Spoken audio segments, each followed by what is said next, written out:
আসসালামু আলাইকুম। প্রিয় দর্শক, অন্য মঞ্চের আলাপ চাইতে আপনাদের সকলকে আমন্ত্রণ জানাচ্ছি। তার মানে কি আমরা কি যুদ্ধের প্রস্তুতি নিচ্ছেন? বাংলাদেশ কি তাহলে যুদ্ধের প্রস্তুতি নিচ্ছে? সেনাবাহিনী কি যুদ্ধের প্রস্তুতি নিচ্ছে ইন্ডিয়ার সাথে? তার মানে কি আমরা সামনে একটা যুদ্ধ দেখবো? আমাদের কাছে কি আছে যে আমরা এই যুদ্ধ করব? না, রাশেদ ইন্ডিয়া তো হায়দার আমার ভাই, দেশে আসে। ভারত কি আমাদেরকে কি কোনো হুমকি দিয়েছে এই গত 14 মাস বা 15 মাসের মধ্যে, যে বাংলাদেশকে এই করব সেই করব? ভারত হ্যাঁ, কি কোনো হুমকি দিয়েছে? ভারত হুমকি দিয়েছে কিরকম জানেন? ভারতের ওই যে বিজেপির এক নেতা আছে কলকাতাতে, ও এখনো এমপি হতে পারেনি জীবনে। ও বহুবার, ও গত 14 মাসে হাজারবার, মানে ওই যে যখনই আপনার এই গত আগস্ট মাসে যখন যে আমাদের সাবেক সেনা কর্মকর্তা বুড়া বুড়ারা যারা বলছিল যে 1 ঘন্টায় দিল্লি দখল করবে, এরপরে ইন্ডিয়ার কিছু চ্যানেল কিছু লোক বলছিল, কিন্তু সরকারিভাবে কেউ বলে নাই। যেমন আমাদের তাহের সাহেব যেটা বললাম, আপনি আমেরিকাতে যাই বলছে, এরকম লোকজন বলছে, কিন্তু এটা সরকারিভাবে না। কিন্তু আজকে যিনি বললেন, উনি তো সরকারের বিশাল সরকারের সবচেয়ে বড় কর্মকর্তা। তাহলে উনি বললেন কিভাবে? এবং শুধু উনি না, এছাড়াও আপনার বিএনপির আরো এক রাশেদ হায়দার ভাই, তাহলে তো আমাদের কপাল খুলে গেল, আমরা গাজওয়াতুল হিন্দ করে ভারত দখল করে ফেলবো। এটা তো আমাদের জন্য ভালো। হ্যাঁ, আপনি কিছুক্ষণ আগে যে ভিডিওটা দেখাইছিলেন ওখানে বলা আছে তো, এই প্রথম ভিডিওটাতে ওখানে শেষ অংশে বলা আছে, এটা বিশাল ভিডিও, গাজওয়াতুল হিন্দ হয়ে তারা যাবে। এই যে ধরেন আপনার হাফিজ উদ্দিন আহমেদ, সদস্য স্থায়ী কমিটি বিএনপির, উনিও বলতেছেন যে সেনাবাহিনীতে পরিণত করবো। ভাই এগুলা কি? আপনারা তো আসলে এটা হচ্ছে যুদ্ধ লাগানোর একটা পরিকল্পনা, যেটা আমি বলবো যে এটা পাকিস্তান সমর্থিত আইএস গোষ্ঠী এটা করাচ্ছে, যেটা যুদ্ধ লাগাও বাংলাদেশ ইন্ডিয়া। হোক না, আমরা 54 বছর তো কারোর সাথে যুদ্ধ করি নাই, এবার একটু ভারতের সাথে যুদ্ধ টুদ্ধ করি। মোটামুটি আমাদের এই যে বেকার খাচ্ছে আমাদের সেনাবাহিনী, ওরা ওই টাকাটা উসুল করেনি, সমস্যা নেই। মাসুদ ভাই, কথাটা যুদ্ধে না, ঠিক আছে, আমিও বলি ঠিক আছে ভারতের সাথে আমি যুদ্ধে যাব, যুদ্ধ করব, কিন্তু ভাই ভারতের সাথে যুদ্ধে তো আমি সম্মুখ সমরত যাইতে পারবো না। তার কারণ হচ্ছে যে আমাদের সোলজাররা রেডি হইয়া আপনার বর্ডারের কাছাকাছি যাওয়ার আগ মুহূর্তে তো বিমানে মাইরা দিবে। একটা মিসাইল মারলে সর্বোচ্চ 3 মিনিটের ভিতরে মিসাইল যে কোনো জায়গায় পড়বে। 3 মিনিট, সর্বোচ্চ সময় 3 মিনিট।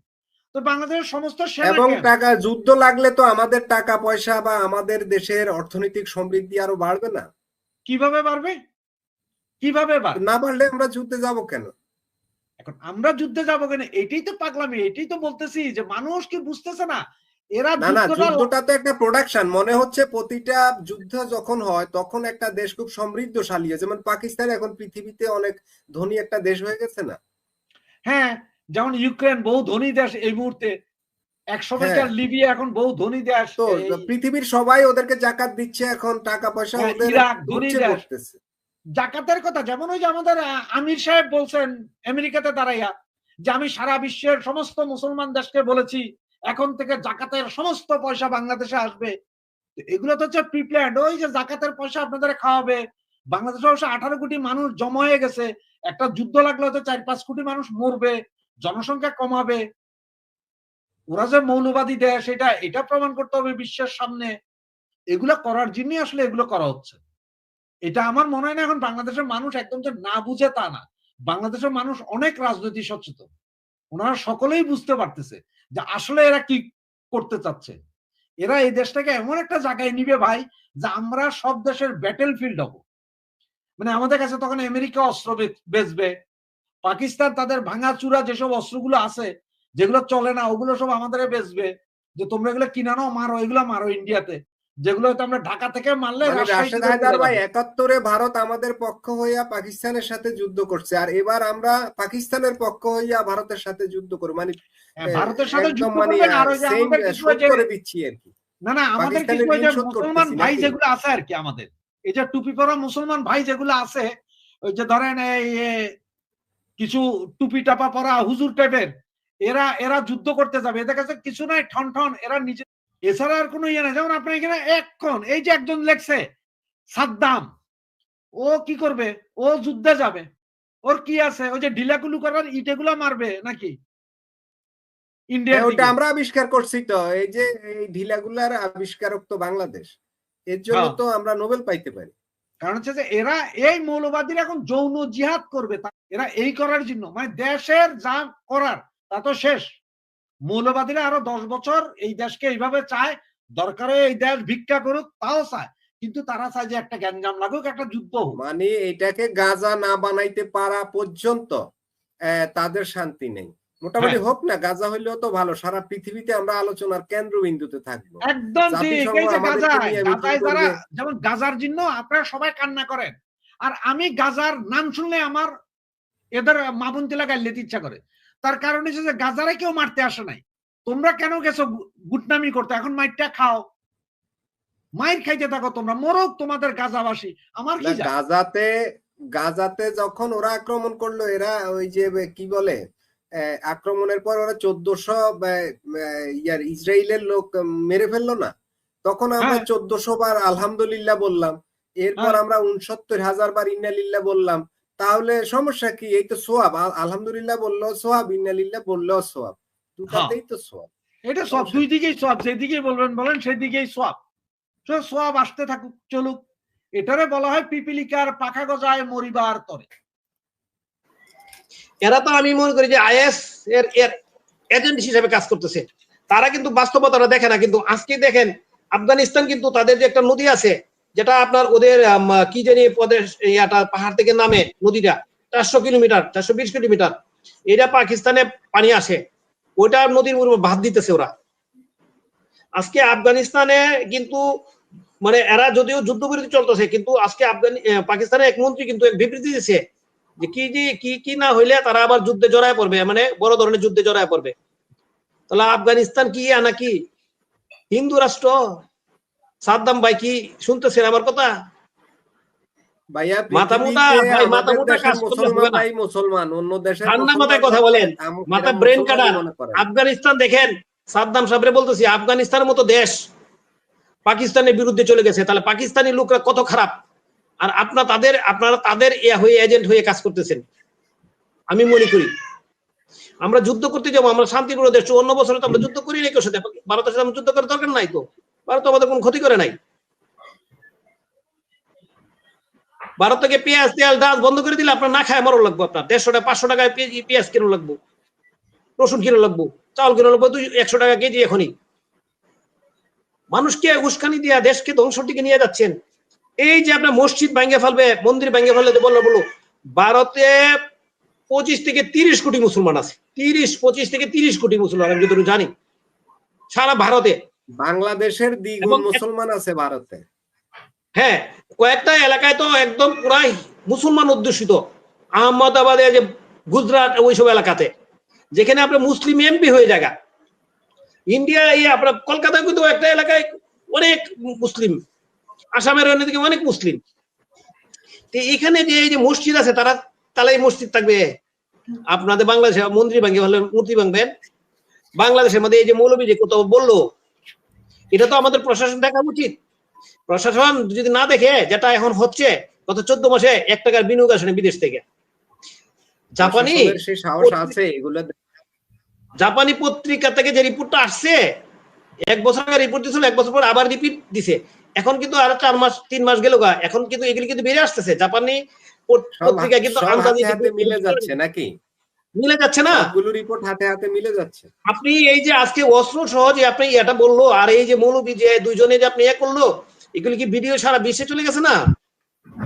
তাহলে সরকার যদি এগুলো না থাকে, বা সরকার যদি প্রশ্রয় দেয়, কি সরকার করবে? সরকারটা বুঝতেছে এটা, আমরা বলার কিছু নাই। ইন্ডিয়াতে 25-30 কোটি যে মুসলমান বাস করে, তাদের কি অবস্থা হবে বলেন? এই ধরনের মৌলবীর কারণে কিন্তু কয়েকবার কিন্তু আপনার আছে ভারতে, কিন্তু বাংলাদেশে কিন্তু দাঙ্গা হয়েছে, কিন্তু এই ধরনের মৌলবীর কারণে এখন নতুন করে আবার এই দাঙ্গাবাজির পজিশন তৈরি করতেছে। নিশ্চয়ই হেডলাইন দেখে বুঝতে পারছেন আমি কি বলতে চাইছি। অনেকে হয়তো অবাক হয়ে গেলেন যে আমি এটা কি বললাম, যে কোনো মুহূর্তে বাংলাদেশ ইন্ডিয়াকে আক্রমণ করে বসবে, এই ধরনের কথা। বাংলাদেশে কি এই সাহস আছে, বা বাংলাদেশ কি আসলে এটা করবে কিনা, এইটা নিয়ে হয়তো অনেকে চিন্তা করছেন। আবার অনেকে হয়তো চিন্তা করছেন নাকি আমি পাগল হয়ে গেলাম, আমি পাগল হয়ে গেছি কিনা, যে আমি বলছি যে কোনো মুহূর্তে বাংলাদেশ ইন্ডিয়াকে আক্রমণ করবে। হ্যাঁ, আমি যে কথাটা বলছি সেটার পেছনে যুক্তি আছে এবং আসলে এই ধরনের ঘটনা ঘটতে পারে বলে আমি মনে করি। এবং কেন মনে করি এবং কিভাবে এই ঘটনাটা ঘটতে পারে সেই বিষয়টা নিয়ে আপনাদের সাথে আজকে আলোচনা করার জন্য আমি এই মুহূর্তে এখানে এসেছি। প্লিজ আপনারা সকলে চ্যানেলটাকে সাবস্ক্রাইব করুন, ভিডিওগুলো শেয়ার করুন, এতে সকলেরই বুঝার সুবিধা হবে। আমি যে জন্য আপনার বলছি যে বাংলাদেশ ইন্ডিয়াকে আক্রমণ করবে, সে আক্রমণটা কিভাবে হবে আপনারা একটু বুঝেন। আমি অন্য একটা ঘটনা বলি। আপনার ইন্ডিয়াতে পেহেলগামে যে সন্ত্রাসী আক্রমণ করেছিল বা আপনার এই মুম্বাইতে হোটেল আক্রমণ করেছিল, এগুলো কি সরাসরি কি আসলে পাকিস্তান সেনাবাহিনী এসে আক্রমণ করেছিল বিমান দিয়ে, কামান দিয়ে? না, তা করেনি। পাকিস্তানের যে জঙ্গি সন্ত্রাসী গোষ্ঠীগুলো আছে সেগুলো এসে এখানে আক্রমণ করেছে। এরপরে দুইটা দেশের মধ্যে এই যুদ্ধ অবস্থা। কারণ পাকিস্তান সবসময় জঙ্গি সন্ত্রাসী গোষ্ঠীগুলোকে শেল্টার দিয়েছিল, ট্রেনিং থেকে শুরু করে সবকিছু তারাই দিয়েছিল এবং তারাই তৈরি করে এগুলোকে পাঠিয়েছিল যে যাও যে মারো, মাইরা দিলে কি হবে। আমরা তো সরাসরি মারিনি, শুধু আমি বিশ্বের বলবো যে আমাদের এখান থেকে সন্ত্রাসী গোষ্ঠী যা মারছে, যেমন আইএস যেরকম মারে বা অমুক যেরকম মারে এরকম হবে, আমরা তো এরকম করিনি। এরপরও কিন্তু ক্ষতি হয়েছে কিন্তু দুই দেশের সাধারণ জনগণের। তো সবচেয়ে বেশি ক্ষতি সবসময় পাকিস্তানির হয়েছে, কারণ ইন্ডিয়া যে এয়ার স্ট্রাইক করেছে, এট এ টাইম এয়ার স্ট্রাইক করে বিভিন্ন জায়গায় মেরেছে। তো এই যে সন্ত্রাসী গোষ্ঠী দিয়ে মারানো হচ্ছে সেটার একটা নমুনা দেখেন বাংলাদেশে। এখন এই যে বাংলাদেশে গত 2 দিন ধরে দেখতেছেন ইসকন নিষিদ্ধ হওয়ার দাবিতে কেউ অস্ত্র নিয়ে সরাসরি মিছিল করছে, কেউ কেউ আবার নরেন্দ্র মোদীকে জবাই করে দেওয়া বা ইন্ডিয়ার ইসকনকে ভেঙে ফেলা, ইন্ডিয়াকে আক্রমণ করার ব্যাপারে বলছে। এবং আপনারা এটাও জানেন যে আমাদের পুলিশ প্রধান উনিও বলেছে ইন্ডিয়া বাড়াবাড়ি করলে ইন্ডিয়ার সাথে যুদ্ধ ঘোষণা করে দিবেন। বিএনপির একজন নেতা, এত বড় নেতা, উনিও বলেছেন সেম কথা, একই কথা উনি। আর এর আগে তো পাকিস্তান তো অলরেডি বলেই দিয়েছে যে এইবার ইন্ডিয়াতে আক্রমণ করলে পূর্ব দিক থেকে আক্রমণ করবে। পূর্ব দিক বলতে আমরা। আবার জামাতের নায়েবে আমির উনি আমেরিকা যেয়ে বলেছেন যে 50 লক্ষ সেনা রেডি, 25 লাখ আছে যারা সরাসরি যুদ্ধ করবে, বাকি 25 লাখ গেরিলা যুদ্ধ করবে এবং গজবাতুল হিন্দ করবে। এ হচ্ছে যে যখন অবস্থা, তখন আপনারা দেখেন আমাদের বাংলাদেশের লালমনিরহাটে দ্বিতীয় বিশ্বযুদ্ধের সময় যে এয়ারবেসটা তৈরি করেছিল সেই এয়ারবেসটার উপরে খুব ভালোভাবে এখন নজর দিয়েছে চায়না। নজর দিয়েছে, চায়না এখানে এই এয়ারবেসটাকে ঠিকঠাক করে এখানে যুদ্ধ বিমান টিমান এনে রাখার কথা, স্যাটেলাইট ট্যাটেলাইট লাগানোর কথা। মানে হচ্ছে যে তারা এখান থেকে ইন্ডিয়াকে দিকে নজর দিবে, কারণ আমাদের এই লালমনিরহাটের এই এয়ারবেসটা থেকে মাত্র 35 কিলোমিটার দূরে। মানে যেটা 4 মিনিটেরও কম সময়ে যে কোনো একটা বিমান লালমনিরহাট থেকে ইন্ডিয়া থেকে লালমনিরহাটে ঢুকে যেতে পারে একদম মিডল বরাবর। ইন্ডিয়ার বর্ডার থেকে 50 কিলোমিটার ভিতরেও ঢুকে যেতে পারে 4 থেকে 5 মিনিটের ভেতরে। সুতরাং এই জন্য ইন্ডিয়ার কাছে যেমন এটা সেন্সিটিভ, চায়নারও এটা দরকার, কারণ ওখানে স্যাটেলাইট থাকলে, রাডার থাকলে ওরাও দেখতে পারবে যে ইন্ডিয়া কি করতেছে না করতেছে, যেহেতু এখন সবকিছুতে স্যাটেলাইটের যুগ। এই হচ্ছে যে অবস্থা। আবার এইখানে এখন এই জায়গায় এই তেলে ঘি ঢেলেছেন হচ্ছে যে আপনার আমাদের বর্তমানের সেনাবাহিনীর কিছু লোক এবং সশস্ত্র কিছু গোষ্ঠী। আপনারা জানেন যে ইন্ডিয়ান সেনাবাহিনীর 4 জন গোয়েন্দা কর্মকর্তা বাংলাদেশে এসেছিলেন 3 দিনের সফরে। এটা গোপন রাখা হয়েছে। প্রথমে যদিও বলা হয়েছিল যে আসছেন, কিন্তু পরবর্তীতে সেনাবাহিনী থেকে এটা গোপন রাখা হয়েছিল, কারণ এটা নিয়ে আবার কথাবার্তা চলতেছিল। এই জন্য এরা 3 দিনের জায়গায় 4 দিন থেকেছেন এবং 4 দিন থেকে তারা সারা বাংলাদেশে 8টা ক্যাম্প চিহ্নিত করে দেখিয়ে দিয়ে গেছে এবং এমনকি তারা স্যাটেলাইট ইমেজ, সরাসরি জায়গার ফুটেজ সহ, ভিডিও ফুটেজ, ছবি সব সহ সেনাবাহিনীর হাতে তুলে দিয়ে গেছেন যে এইখানে আপনাদের জঙ্গি ট্রেনিং হচ্ছে। এই জঙ্গিরা যে কোনো সময় যে কোনো ঘটনা ঘটাইতে পারে। এটা যাইয়া আজকে 1 সপ্তাহ হয় না, এরই ভিতরে গত 2 দিন আগে পাকিস্তান সেনাবাহিনীর সেকেন্ড ইন কমান্ড হঠাৎ করে বাংলাদেশে আছেন এবং উনি আজকে 2 দিন ধরে বাংলাদেশে থাকছেন, ঘুরছেন। এছাড়া তো আপনারা জানেন যে পাকিস্তানে যে আইএস আছে, যে আইএস বলতে আপনার যে ইন্টেলিজেন্স ব্রাঞ্চ যেটা আছে, এটা প্রায় 3,500 কর্মী বাংলাদেশে বর্তমানে অবস্থান করছে। এর ভিতরে 2-3টা জাহাজ আসছে। এই জাহাজে করে আসলে কি আসছে না আসছে এইটা নিয়েও ব্যাপক কথাবার্তা আছে। আসলে তো বলা যায় না, কারণ এইসব জাহাজগুলোর কোনো চেকিং হয় না। তো চেকিং না হলে তাহলে অবৈধ জিনিস আসছে, বা হেরোইন তো আসবে না, আসলে অস্ত্রই আসবে, কারণ পাইকাররা অস্ত্রই দিবে বাংলাদেশে। এটা হইতে পারে, কারণ সশস্ত্র গোষ্ঠীগুলোকে অস্ত্র দিবে।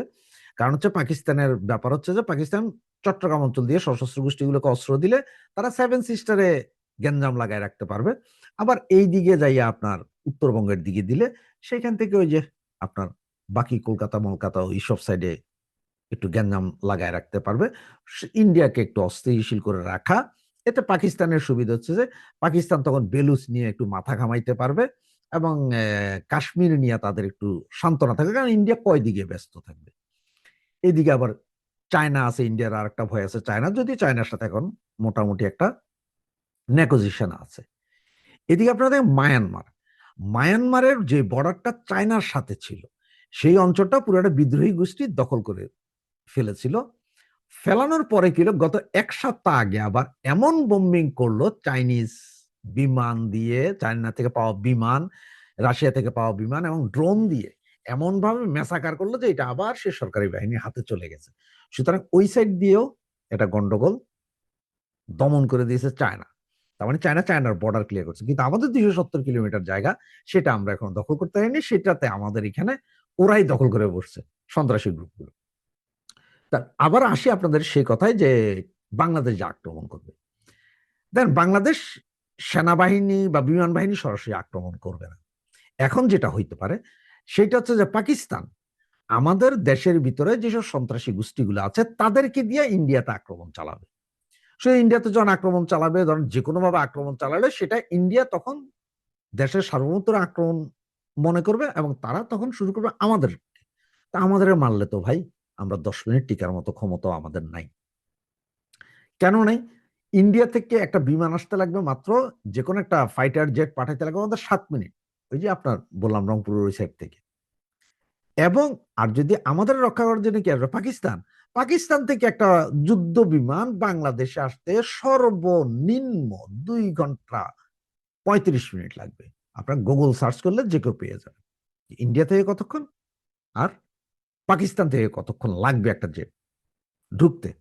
কারণ আপনারা যারা বাংলাদেশ থেকে কলকাতা গিয়েছেন, ঢাকা থেকে কলকাতা যাইতে দেখছেন আমরা 45 মিনিটের ফ্লাইটে চলে গেছেন, শুধু একটা ফাইটার জেটে 4 গুণ স্পিডে চলে।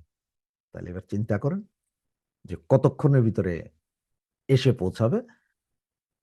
এই যখন অবস্থা, যে এই অবস্থায় এর ভিতরে দেখেন মৌলবাদীদের তাণ্ডব তারা শুরু করে দিয়েছে, মানে যে যুদ্ধ তারা করতেই হবে, তারা যে কোনো উপায়ে ইন্ডিয়া দখল করবেই।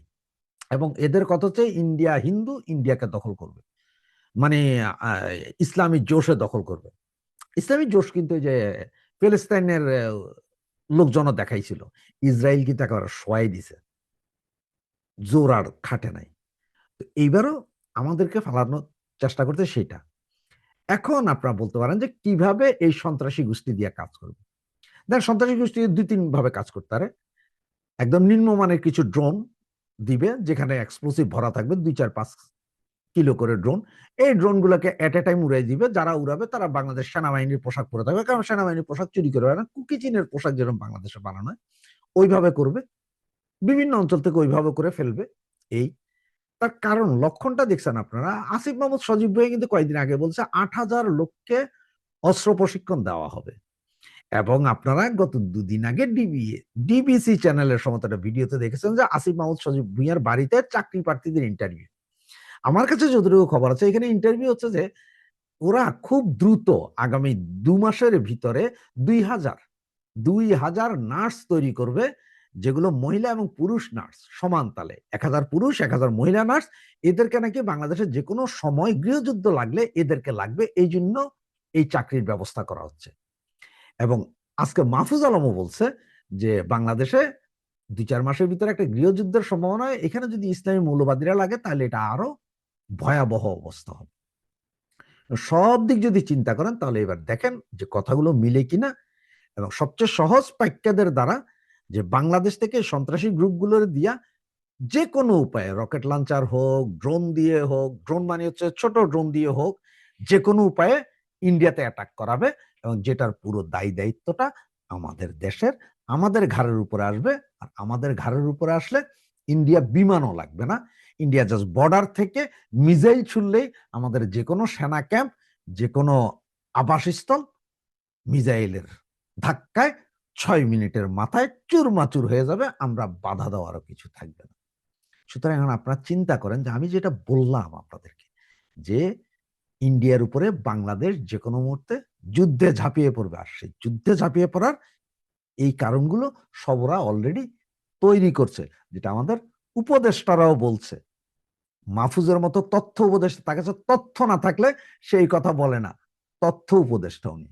ওনার কাছে যদি সিরিয়াস তথ্য না থাকে উনি জীবনে কোনোদিন বলতো না যে গৃহযুদ্ধ বাঁচবে এবং যদি মৌলবাদীরা জয়েন করে তাহলে এটা আরো ম্যাসাকার হবে। তার মানে গৃহযুদ্ধটা ওনারাই বাজাচ্ছে, ওনাদের ছত্রছায়া, পাকিস্তানের ছত্রছায়ায় ইন্ডিয়ার উপর একটা ছোট্টখাট্ট হইল আক্রমণ করে সেটাকে লার্জ স্কেলের যুদ্ধ বাংলাদেশের সাথে বাজিয়ে দিবে। এতে পাইক্যাদের লাভ হচ্ছে যে ওই ইন্ডিয়াকে এখানে ব্যস্ত রাখা, তারা হয়তো ওইখানে কিছু করার জন্য আমাদেরকে মোহরা বানাবে। এই চলতেছে তাদের প্ল্যান। বাকি এখন আপনারা একটু চিন্তা করে দেখুন যে আমার কথাগুলোর সাথে এখনকার বর্তমানের যে ঘটনাগুলো ঘটছে এগুলার কোনো মিল আছে কি না। ধন্যবাদ শোনার জন্য। জয় বাংলা, জয় বঙ্গবন্ধু।